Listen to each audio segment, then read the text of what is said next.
you want to get rid of black people, open up a charter school. Do some research. Look at the cities with the most charter schools. They have the highest amounts of gentrification. That's a fact. If you want to get rid of black people, act like you want to help their kids. They won't push back. Guess who else is part of the gentrification movement? The banks, not the banks, your universities. The universities and colleges are some of the biggest gentrifiers in the city.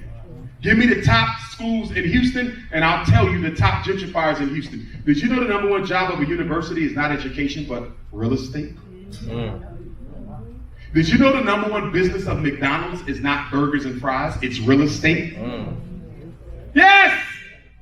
The fast food joints, the banks, the universities and colleges, and the charter schools are all part of the gentrification movement. And you Negroes got a nerve to think when you see a new Walmart, you thought that was for you. I was in the ghetto the other week, they built a new Walmart in North Philly. I had a Negro say, wow, look what they gave us.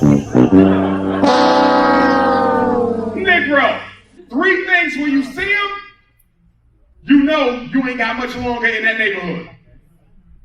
Walmart, movie theater, Starbucks!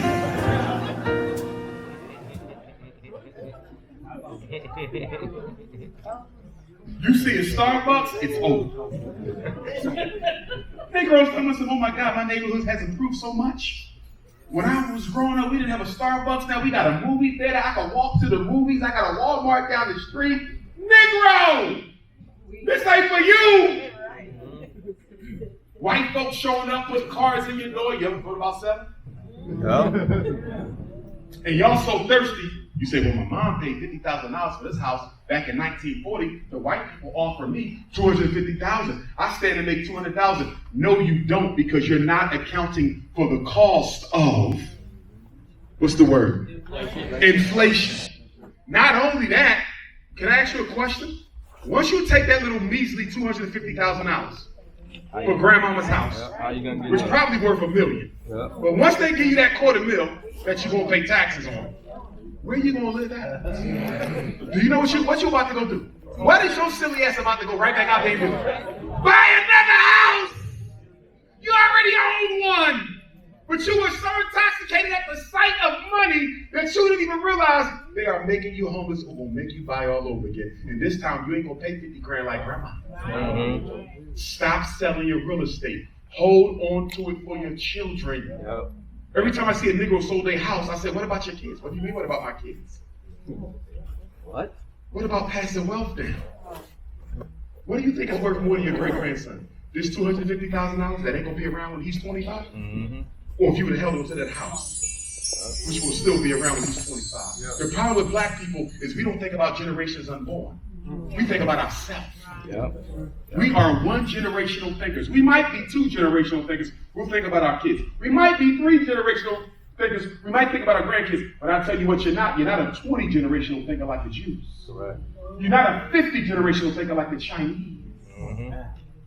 They thinking about their great-great-great-grandchildren, great-great-great-grandchildren. We don't think that long.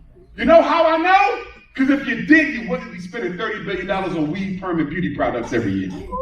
Because you can't pass no damn weed down. Have you ever seen somebody take off that nasty ass thing and put it in a family book and say, this is for my great-great-great-granddaughter so she can have the blonde weed made in Malaysia? Who ever saw some shit like that? You ever see somebody say, I'm passing these Air Jordans down. They're the special edition 15s. Michael Air Jordan 15, so my great-great-great-great-grandson can have a pair of the special edition Jordan 15s. So you spend $30 billion a year on weed, perm, and beauty. You spend $2 billion a year on Air Jordans. This damn heart disease and cancer. I'm going to save this for my great-great-great so they can know how grandma made her chicken and ribs. Huh? What about the video games that y'all buy y'all kids? And can I say this? I want to know, how is there a video game system in a house with a child barely passing school? Can somebody help me? I'm a little lost, Texas. because I'm seeing little kids with these units. How much the unit cost? A PlayStation is how much for the unit? 500. 500? 500. And what's another one? Space Station? How much is the Xbox?